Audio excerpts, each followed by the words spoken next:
Hi. അപ്പം നമുക്കിന്ന് കൂർക്ക മെഴുക്ക് പുരട്ടി ഉണ്ടാക്കിയാലോ? അപ്പോൾ അതിന് ഞാൻ കുറച്ച് കൂർക്ക എടുത്ത് വൃത്തിയാക്കി കുഞ്ഞു കുഞ്ഞായിട്ട് അരിയുന്നുണ്ട് കേട്ടോ.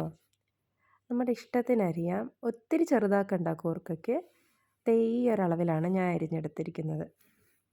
കഴിഞ്ഞിട്ട് നമുക്കത് വേവിക്കാൻ വെക്കാം. അതിന് ഞാൻ കുറച്ച് മഞ്ഞൾപ്പൊടി ഇടുന്നുണ്ട്, പാകത്തിന് ഉപ്പ്, പിന്നെ കളറിന് വേണ്ടി കുറച്ച് മുളക് പൊടി ഇടുന്നുണ്ട്.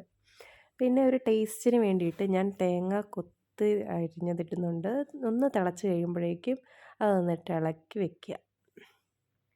അത് കഴിഞ്ഞ് ഇനി നമുക്കടുത്തത് ഇത് ഉലത്താൻ വേണ്ടിയിട്ട് കുറച്ച് വെളുത്തുള്ളി, കുറച്ച് ചുവന്നുള്ളി വൃത്തിയാക്കി എടുത്ത് അത് ഒന്ന് ചതച്ചെടുക്കാം. അതിനകത്തേക്ക് ഞാൻ കുറച്ച് കുരുമുളക്, പിന്നെ കുറച്ച് ചില്ലി ഫ്ലേക്സും കൂടി ഇടുന്നുണ്ട് കേട്ടോ.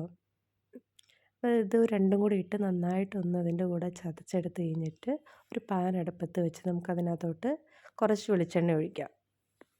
പിന്നെ കുറച്ച് കടുകിട്ട് പൊട്ടിച്ചിട്ട് അതിലേക്ക് നമ്മൾ ഈ ചതച്ച് വെച്ചിരിക്കുന്ന വെളുത്തുള്ളിയും ചുവന്നുള്ളിയും മുളകും കൂടി ഉള്ളത് അതിനകത്തേക്കിട്ട് ഒന്ന് മൂക്കുന്നത് വരെ ഒന്ന് ഇളക്കി കൊടുക്കുക. അത് കഴിഞ്ഞ് അതിനകത്തേക്ക് 2-3 കറിവേപ്പില കൂടി ഞാൻ ഇടുന്നുണ്ട്. അതൊന്ന് നന്നായിട്ടൊന്ന് ഇളക്കി ചേർത്ത് കഴിഞ്ഞ് കഴിഞ്ഞാൽ പിന്നെ കുറച്ച് സവോള ചേർക്കുന്നുണ്ട് കേട്ടോ, ഒരു ടേസ്റ്റിന് വേണ്ടിയിട്ടാണ്. പിന്നെ അതൊന്ന് വഴണ്ട് കഴിഞ്ഞ് കഴിയുമ്പോഴേക്കും നമുക്കതിനകത്ത് വേവിച്ച് വെച്ചിരിക്കുന്ന കൂർക്ക ഇട്ട് നന്നായിട്ടൊന്ന് ഇളക്കി ചേർത്ത് കഴിഞ്ഞ് കഴിഞ്ഞാൽ ദേ നമ്മളുടെ കൂർക്ക മെഴുക്ക് പുരട്ടി റെഡി. അപ്പോൾ ഇതെല്ലാവരും ഒന്ന് ട്രൈ ചെയ്ത് നോക്കണേ, സൂപ്പർ ടേസ്റ്റിയാണ്.